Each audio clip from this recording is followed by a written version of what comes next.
13 8,000ers, and not a single breath of bottled oxygen. K2, Annapurna, Kangchenjunga. A night in a snow cave at 8,350 meters that cost him his toes. A stroke on the descent from the third highest peak on Earth, and a descent he walked out of on his own. Norbert Joos survived everywhere. On the 10th of July, 2016, he's leading two clients down from Piz Bernina, the home mountain of his own canton. One he'd climbed dozens of times. Good weather, an easy stretch of slope, an altitude of 3,900 meters. In a few seconds, he'll be gone. Why would a man who survived the deadliest mountains on the planet never come back from one where nothing was supposed to go wrong? On the 6th of September, 1960, in Chur, the capital of the Swiss canton of Graubünden, a boy is born who seems, from the very start, entirely unsuited to the mountains. According to his sister, as a child, Norbert Joos suffers from asthma and severe allergies. He gets meningitis. From his earliest years, his body behaves like unreliable gear, the kind that can fail on you at any moment. In Alpine Switzerland, children grow up among the peaks as casually as city kids grow up among the streets. But for Norbert, every breath on an uphill is a job of its own. You'd think he'd pick a profession under a roof. He becomes a forester. A man with hay fever goes to work in a place where the air is thick with pollen and pine dust all year round. His first choice, one that, from the outside, looks absurd. It won't be his last. He's 12 when his father, Jakob Joos, first ties him into his rope and takes him up the Matterhorn, 4,478 meters, the most recognizable pyramid in the Alps. For a 12-year-old, this is no stroll. It's his first look at how a mountain works from the inside. The cold, the darkness of the pre-dawn start, another man's hand holding you through 40 meters of rope. After that comes a gap that no source explains. Between the boy his father hauls up the Matterhorn and the young man who, 7 years later, enters the elite of European mountaineering, there's nothing. Only the result. As a teenager, he sets himself a goal most climbers dream about their whole lives: the three great north faces of the Alps, the Eiger, the Matterhorn, the Grandes Jorasses, the three grimmest walls on the continent, each with its own graveyard of failed attempts. In 1980, 6 days before his own 20th birthday, he closes out that goal completely. The Eiger, by the classic Heckmar route, the north face of the Matterhorn, solo without a partner to belay him, the Grandes Jorasses by the Walker Spur, and he doesn't stop. In 1981 and 1983, he makes the first winter ascents of 2 pillars on the Eiger's north face, routes that are considered serious in summer and turn into an entirely different discipline in winter. At 21, he earns his mountain guide's certificate. By the age when most people are still deciding what to do with their lives, Norbert Joos already has a resume that would be enough for anyone else's entire career. He needs bigger mountains. By 1984, Joos and Erhard Loretan, a young Swiss climber he'd teamed up with in the mountains long before the Himalaya, are no longer two strangers thrown together on a shared expedition. They're a settled rope team, the same age, the same school, the same attitude toward oxygen and toward carrying anything extra. Partnerships like that are rare in climbing, and they don't last long. But while they last, they can do things that neither man could do alone. In the spring, they head for Manaslu, 8,156 meters by the northeast ridge. Loretan and Marcel Ruedi summit on the 30th of April. Joos reaches the top on the 11th of May with the second half of the group, his second 8,000er. And that autumn, the two of them set off for Annapurna. Annapurna isn't the highest mountain in the world, and it isn't even in the top 5. It's famous for something else. Statistically, it's one of the deadliest peaks on the planet. The slopes are unpredictable, and avalanches sweep down where, by every calculation, they shouldn't. To take it on as a pair without support camps and without a backup team, in 1984, that's a decision right at the edge of sanity. And that's exactly how they go. Alpine style. Everything you've got, you carry on your back, up and down, no siege tactics, no stocked camps along the way. On the 24th of October, 1984, Joos and Loretan reached the east ridge of Annapurna, a line no one had climbed before them, a first ascent, but they do more. Instead of turning back the way they came, They push on along the ridge and pull off the first traverse in history of all three summits of the massif, crossing over them, one after another. For the descent, they choose the north face, the same avalanche-prone one. Two men on an enormous plain of snow that could let go and slide all at once at any moment. They make it down. The climb becomes an event overnight. Reinhold Messner, a man nobody in those years would have suspected of handing out compliments freely, calls that traverse a stellar achievement of modern Himalayan mountaineering. Not a nice climb, not solid work, a stellar achievement. Norbert Joos is 24. Behind him are three 8,000ers, three north faces of the Alps, and a line on Annapurna that never existed on any map before. He's in the top league now, and that league has only one way forward, K2, 8,611 meters, the second highest peak in the world, and the first by reputation. If Everest gets climbed by sheer numbers, K2 doesn't yield to anything. It's steeper, meaner, farther from people, and it never has an easy season. In the summer of 1985, Joos comes to the Karakoram with Marcel Ruedi, the same man he'd shared the Manaslu Ridge with a year earlier. Their route is the Abruzzi Spur, the classic line that most attempts follow. Classic doesn't mean easy here. It only means that someone has climbed it before. On the 18th of June, the pair sets out for the summit.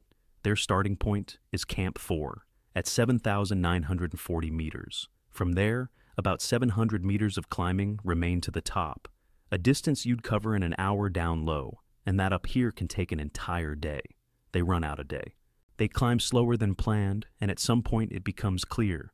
They won't reach the summit today, and they can't make it back down to camp either.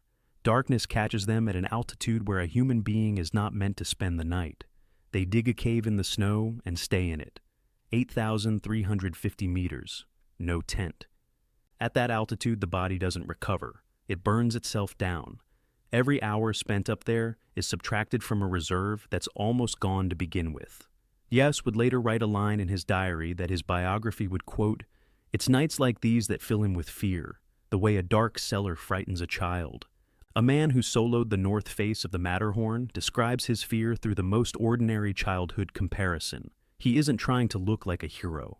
On the morning of the 19th of June, they crawl out of the cave and climb higher. A few hours later, Norbert Joos and Marcel Ruedi are standing on the summit of K2, the first Swiss climbers ever to do so. This is the high point of his career in the most literal sense. He will never climb higher than this again. They begin the descent. It goes without incident. They return to base camp. The expedition is judged a success. The victory is on the record. The names are in the books. But the bill for that night at 8,350 meters comes due back at the bottom, and it will be paid in pieces of his own body. The cold doesn't strike all at once. It works quietly, and that's the whole trap. While a person is moving, while he's heading down, while all he's thinking about is the descent, he often doesn't realize what's already happened. His feet stop feeling like anything, and at that altitude that seems almost normal. That night without a tent cost Joos a great deal. His feet suffer severe frostbite, the kind you don't recover from. Then come the hospitals and a decision made by the doctors, not by him. They amputate all or nearly all of his toes. His hands are left intact. At least he was lucky in that. But the way he stands and walks is changed forever. Toes don't look like anything important as long as you have them. A person doesn't think about them the way he doesn't think about his own balance, but they're exactly what holds the body on a slope and gives you that last centimeter of grip, the one a climber stands on when the toe of his boot presses into an ice step. Without them, the whole mechanics of climbing change. There's a detail his sister would tell later. After that surgery, his shoe size drops from 42 to 40. 2 sizes, subtracted from the man. He's 24 years old. In the climbing world, losing your toes usually means the end of big ascents. And it's not a doctor's verdict. It's simple arithmetic. On an 8,000er, a person is already working at the limit, and the extra strain on the ankle gets multiplied by altitude, cold, and exhaustion. Many, after something like this, become coaches or lecturers. It isn't seen as shameful, it's seen as sensible. Joos starts learning to walk again, first on a flat floor, then on the street, then uphill. He tries out boots, hunts for a new point of balance, rebuilds from scratch a way of walking that a person normally acquires in childhood and never thinks about again. From the outside, rehabilitation. In reality, an answer to a single question that, in his case, is very concrete. He's finished as a climber, or he isn't. He gives the answer 2 years later. And it's the kind of answer that will get the whole Karakoram talking. The first year after K2 goes to recovery. It's the most invisible part of his story. No summits, no routes, only exercises, doctors, and fitting boots. Not a single source tells us how he lived through it. In 1986, he goes away again, but not to the Himalaya. He chooses the Andes, a proving ground where he can test himself at real altitude without staking everything at once. Aconcagua, nearly 7,000 meters. Fitzroy by the Argentine route, a mountain known not for its height, but for its weather and its sheer rock. Artisan Raju, Yerupaja, one season, 4 serious peaks of different kinds. Altitude, technique, ice, rock. His body holds up to all of it. The feet that no longer have toes do the work.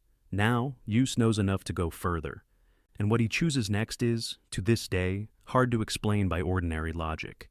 In 1987, he returns to the Karakoram, to the very mountains that took his toes. His target is Broad Peak, 8,047 meters, K2's nearest neighbor, standing almost right up against it. From the route you can see that very mountain.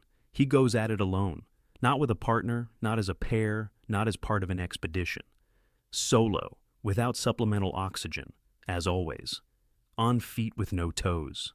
In a solo ascent of an 8,000er, a person gives up everything. The belay, the help, the conversation, the second opinion. If something goes wrong, no one will even know. Nothing goes wrong. Norbert Joos climbs Broad Peak and comes back down. It's his 5th 8,000er. A year later, he adds Gasherbrum 2 to the list. 8,035 meters, another peak in the same massif. The exact dates of these 2 ascents haven't survived in the sources. Only the years are known. Joos doesn't hold press conferences and doesn't announce to the world that he's back. The question that faced him at 24 is now settled for good. He isn't finished, he's going on. But another question comes up, a far more down-to-earth one. The climbs bring in nothing. Expeditions cost money. What is a man whose only profession is the mountains supposed to live on? For a European climber at the end of the 80s, there's really only one way out. The Himalaya doesn't pay. Sponsors cover part of the costs, and only for those who make the papers. And Joos doesn't chase the papers. He does extraordinary things and stays quiet about them. So, the mountains have to feed themselves. Starting in 1989, Norbert Joos begins guiding clients. He takes on commercial trekking groups and expeditions. And he's suited to it like few others. A certified mountain guide since 18. A man with a reputation as an extremely cautious climber, the kind who knows when to turn back. He's valued not for boldness, for exactly the opposite. But from this point on, something enters his work that wasn't there before. When he climbed with Loritan, they were equals. Both saw the danger, both made the call, both answered for themselves. The rope between them was an agreement between 2 professionals. Now, on the other end of his rope, are people who can't do what he does. Clients. They pay money for him to think for them. And they depend on him completely. In the mountains, that's not a metaphor, but bare mechanics. They're tied to him, and he to them. That same year, 1989, he tries Everest for the first time. He climbs to roughly 8,150 meters, 700 meters short of the summit. He turns around. The reason is simple, and it's built into the very design of his climbing. He goes without supplemental oxygen, as always, as everywhere, as on all 13 8,000ers that will end up on his list. Oxygen he calls doping and a cheat. The oxygen mask he calls a trunk. There's no posturing in this. For him, the bottle changes the very nature of what's happening. With oxygen, a person is climbing a different mountain, lower, warmer, slower, to kill you. Turning down the bottle turns the highest point on the planet into a task of a completely different class. Everest without oxygen has been done, in all of history, by only a few hundred people. Joos deliberately sets himself exactly that task, and he'll come back to it again and again. From 1989, his life splits in 2. On one side, his own ambitions, the risk, the summits without oxygen. On the other people, on his rope. His own ambitions don't go anywhere, though. the list of 8,000ers keeps growing, now in the gaps between commercial expeditions. In 1993, Joos climbs Hidden Peak, also known as Gasherbrum 1, 8,080 meters, the seventh. In 1994, he adds Cho Oyu, 8,188 meters, the eighth, both without oxygen, like everything he does in the mountains. These two lines would run side by side for nearly 30 years, and they'd cross just once. The mountain is called Dhaulagiri, 8,167 meters, the seventh highest peak in the world. Joos goes as part of a group. Among the members is the Austrian Gerald Ennemoser. On the 19th of May, 1995, Joos stands on the summit, the ninth 8,000er on his list. By every outward sign, an ordinary successful climb, the kind he already has plenty of. But the expedition comes back down not at full strength. One member is left on the mountain, Albrecht Hamann. Everything that happens on Dhaulagiri is being filmed. Swiss television is making a documentary about this expedition, which means the tragedy plays out not in silence, not within a closed circle of a few people, but in front of a camera, and then in front of an entire country. For Norbert Joos, this is the second time. The first was on Nanga Parbat, 13 years earlier when he was 21. Back then he was a young member of the team. Now he's an experienced climber and a professional guide, a man people in the mountains listen to. It's right after Dhaulagiri that he puts into words a rule he'll follow for the rest of his life. It sounds simple. Don't take routes that are extreme for you, with people who depend on you on the mountain. That single sentence holds his entire logic. He doesn't give up risk. He'll keep climbing 8,000ers without oxygen and end up on the edge many more times. He's drawing a line. On one side, his own risks, which he takes on voluntarily and alone. On the other, people whose safety is in his hands. And these two things he never mixes again. It's a rare thought for a climber. Usually risk is managed on instinct. Today I feel it, I go. Today I don't. I turn back. Joos turns it into a hard rule, almost an engineering constraint. He sets his own limit, and then holds it for 21 years, holds it flawlessly. In his whole career as a guide, not a single client will come to harm. 21 years later, he won't come back from a mountain, but not from the side of that line where the risk is. From the side he considered safe his entire life. For now, though, on this side, where the risk stays his own business, the work goes on as usual. After Dhaulagiri, Joos collects 8,000ers methodically, almost routinely. No press releases, no announced goals, no race for records. In 1996, he climbs Shishapangma, 8,046 meters, the 10th. That same year, he does something completely unlike himself. He goes to Yosemite in California and climbs the Big Walls, Half Dome, and El Capitan by several routes. 1,000 meters of vertical, smooth rock, where what counts isn't altitude but the movement of your fingers. A man with no toes hangs off a sheer wall for days, but Everest hasn't gone anywhere. In 1998, he's back on it. He climbs to about 8,200 meters, higher than the first time, 9 years earlier, and he turns around. In 1999, he gets closer than at any point in his life, 8,300 meters, less than 550 vertical meters to the summit, less than the height from the foot of the Eiger to the middle of it. For a man who's climbed K2 and Annapurna, those 550 meters should be a formality. He turns back, and the list keeps growing. 2002, Makalu, 8,463 meters. 2004, Lhotse, 8,516, the 11th and the 12th. And in 2005, Joos, together with Peter Guyan, does something you can't explain by anything but character. They walk the entire perimeter of their home, canton of Graubünden. 77 days on the move, 740 kilometers, 335 summits, 145,000 meters of vertical gain.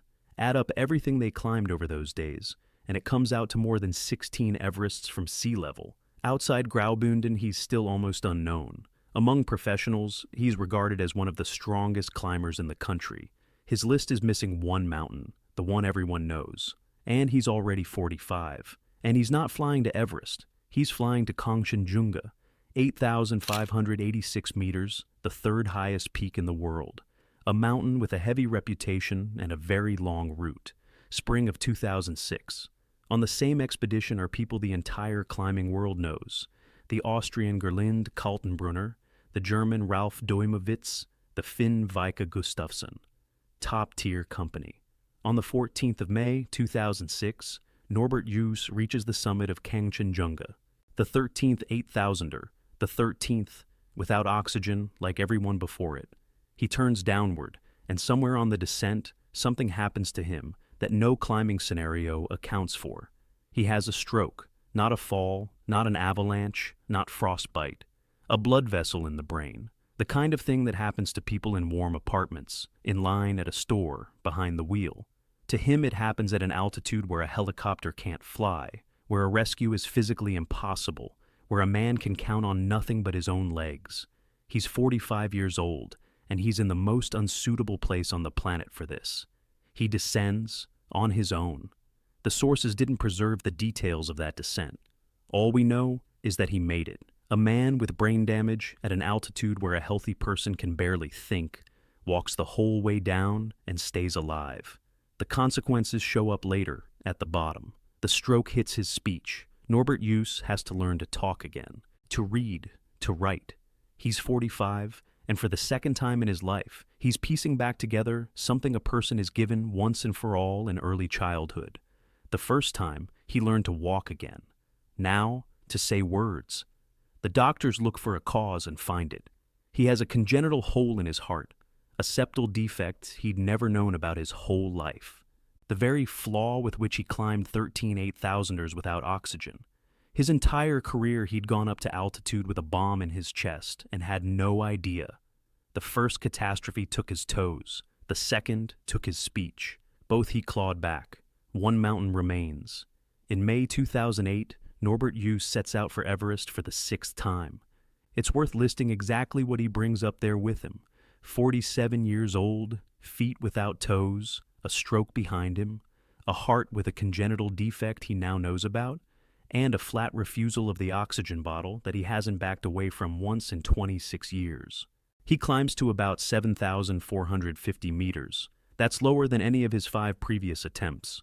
Lower than in 1989, when he was 18 years younger. He turns back. After this expedition, he gives up on the goal of all 14 8,000ers.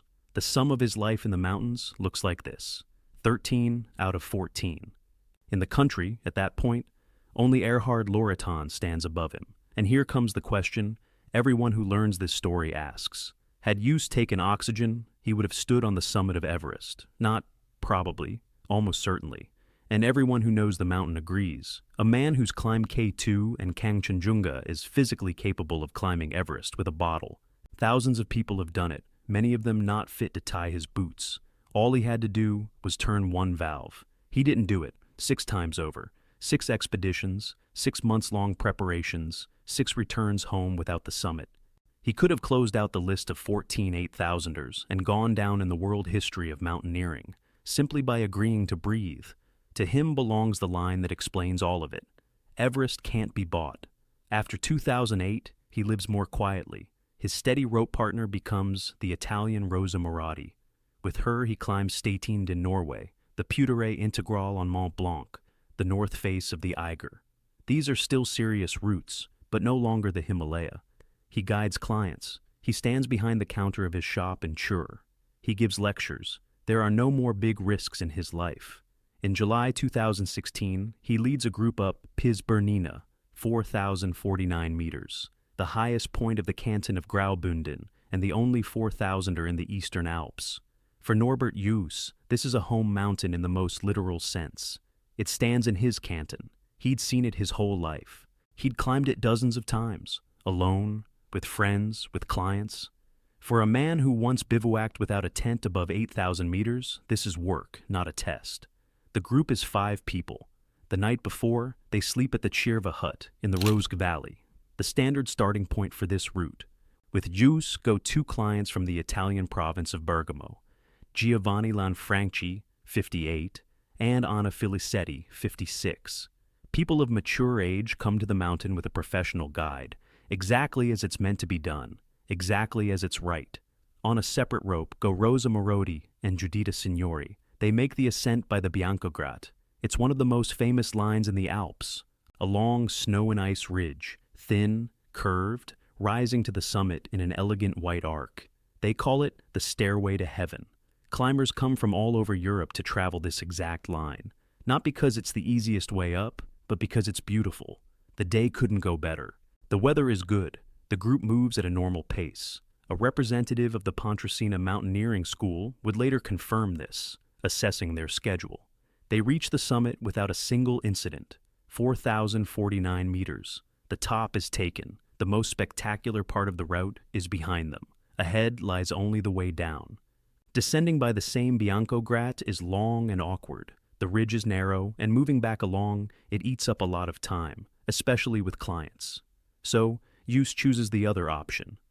The short one, the standard one, the one most groups use to come down, the Spalagrat Ridge. The Spalagrat leads downward, toward the Marco e Rosa hut, which stands already on Italian soil. It's the ordinary descent route, one that hundreds of people travel over the course of a season in good weather. The order of movement is as it should be. Joos goes first in the rope team of 3, out front in the position where a guide checks every step before the clients take it. Behind him, tied to a single rope, Giovanni Lanfranchi and Anna Filicetti. About 5 meters back comes the second rope team, Rosa Morotti and Giuditta Signori. Around 2 in the afternoon, the group is at an altitude of roughly 3,900 meters. Behind them, the summit, ahead, the descent, and the hut. And here, it matters exactly where they are. On the Spalagrat, there are stretches considered serious, where the ridge narrows and demands real technique. Joos's group is not on a stretch like that. They're in an easy spot. And here, one of the climbers in the rope team loses his footing. An ordinary movement of the foot. An ordinary loss of balance. The kind of thing that happens to anyone on snow dozens of times a day, and almost always comes to nothing. But these 3 are tied together by a rope. A rope exists to hold. When one person falls, the others are supposed to stop him, brace, throw their weight the opposite way, self-arrest with an ice axe. There are fractions of a second to do it, and it works only under one condition, that those doing the holding are ready and standing firm. On a steep snow slope, on the way down, after a long day, at a moment when no one is expecting trouble, the rope does the opposite. In an instant, it passes the fall along the chain. One person becomes a weight that drags the second, 2 drag the third. All 3 go down the steep slope. They fall about 160 meters and come to rest far below, next to an avalanche cone. Rosa Morotti sees it with her own eyes, from a few meters away, with no way at all to intervene. Exactly who lost his footing first would never be publicly established. The alarm goes down almost at once. The rescue system in the Alps works faster than anywhere in the world, from the call to takeoff, minutes. A helicopter from the Healy Bernina company flies up to the site. Then the others join in, the rescue team of the Bernina section of the Swiss Alpine Club, the Alpine unit of the Graubünden Cantonal Police, at an altitude of about 3,700 meters. By the avalanche cone, the rescuers find 3 people. 2 are alive. Giovanni Lanfranchi and Anna Filicetti have suffered severe injuries, but they're breathing. A Rega helicopter takes both and delivers them to the cantonal hospital in Chur, the very city where Joos was born and where his shop stands. Both Italians will survive. Several days after the accident, they'll still be in the hospital, but they'll survive. Norbert Joos no longer needs help. He stays on the mountain he'd climbed his whole life. He's 55 years old. Rosa Morotti and Giuditta Signori, the 2 women who watched everything from 5 meters away and could do nothing, are lifted off the ridge by helicopter and taken to Samadon. There, the Cantonal Psychological Service works with them. For Morotti, this is the second such day of her life. 9 years earlier, in 2007, she lost her husband in the mountains, Sergio Dalla Longa. He didn't come back from Dhaulagiri, the very mountain that a member of Joos's expedition never came back from. The coincidences that pile up around this woman are impossible to explain. By the evening of the 10th of July, the news spreads across Switzerland. Norbert Joos wasn't known to everyone. Outside Graubünden, his name meant little to the average viewer of the television news. He gave no loud interviews, built no media career, gathered no followers. But in the climbing world, this news is understood at once and in full. The man who climbed 13 8,000ers bivouacked at 8,350 meters, and soloed Broad Peak, did not come back from his home mountain. In good weather, on an easy stretch, on the job, things like that aren't left uninvestigated in Switzerland. The prosecutor's office of the canton of Graubünden opens an inquiry. The official term for the accident is Mitreißerunfall. There's no exact equivalent in English. Literally, a dragging along accident. The fall of one member of a rope team pulls the rest down with him. The investigators check everything: the route, the equipment, the actions of those involved, the weather, the timing. In August 2017, the case is closed. The conclusion is official and final. No fault is established on the part of the survivors or of any third party. The ruling takes effect. There's no one to blame in this story. No one made a mistake you could hold them to account for. A man lost his footing on an easy slope, but the climbing community is left with a question that no court ruling can settle. The Joos case makes its way into the professional discussions of the Swiss Alpine Club and the specialist press, and what they discuss there is not fault, but design. The rope between a guide and a client is the main safety tool in the mountains. It exists to protect, but it also binds people into a single system, where the mistake of the weakest instantly becomes everyone's. A guide moving with two clients on a rope physically cannot separate his fate from theirs. Here, responsibility stops being a word and becomes a knot on a rope. No technical analysis of Joos's specific decisions that day ever appeared in the open sources. What exactly he did, how he moved, how long the rope was, that stayed between him and the mountain. And there's one detail that makes this story hard to sit with. 5 years earlier, in 2011, in exactly the same way, on a rope, working as a guide, on a route that wasn't difficult, Erhard Loritan did not come back from the Gross Grünhorn. That same Loritan, the partner from Nanga Parbat, the man with whom Joos climbed the east ridge of Annapurna and made the first traverse of its 3 summits, the number 1 of Swiss mountaineering, the 2 finest climbers the country produced in their generation, who together crossed the deadliest mountains on the planet, are both stopped by the same piece of equipment. Not the altitude, not an avalanche, not 8,000 meters, a rope. The farewell takes place on the 20th of July, 2016, in the Fürstenwald Chapel in Schur, in the city where he was born, where his shop stood, and where he returned from every expedition. At the service, someone says a line that would get repeated afterward. He was good at judging dangers, except behind the wheel of a car, the one joke anyone allowed themselves that day, and it lands right on the mark. A man who managed risk professionally for 30 years was, at home, an ordinary driver. Obituaries are published by the Swiss Alpine Club and the national press. The story is written up in Switzerland, Italy, Germany. The international climbing community responds. Those who knew who this unassuming man from Graubünden really was. Among professionals, he's remembered not as the boldest, just the opposite. As one of the most careful climbers of his generation. The one who knew how to turn back, who worked out a rule for himself and kept it for 21 years. No dedicated film or book about this story ever came out. What remains is his biography, published in 2008, and the old television footage about Dhaulagiri. The shop in Chur is kept going by his sister, Nives. She holds onto it for almost 9 more years. 9 years during which the sign bearing Norbert Joos's name stays up on the street of a Swiss city. Then the shop closes. What is left in the end? 13 8,000ers. All without supplemental oxygen. The second best record in the history of Swiss mountaineering, a first descent on Annapurna that Messner called a stellar achievement, a solo of Broad Peak done on feet with no toes, a night at 8,350 meters and a descent with a stroke on Kangchenjunga, and one mountain he never climbed. Everest was within his reach, no one doubts that. All he had to do was turn the valve of an oxygen bottle. He refused to do it 6 times in a row, and went down in history with 13 summits instead of 14, and his life ended on his home mountain, 4,000 meters above sea level, in good weather, on an easy slope where nothing was supposed to happen, on a rope, tied to 2 people who had trusted him with their safety.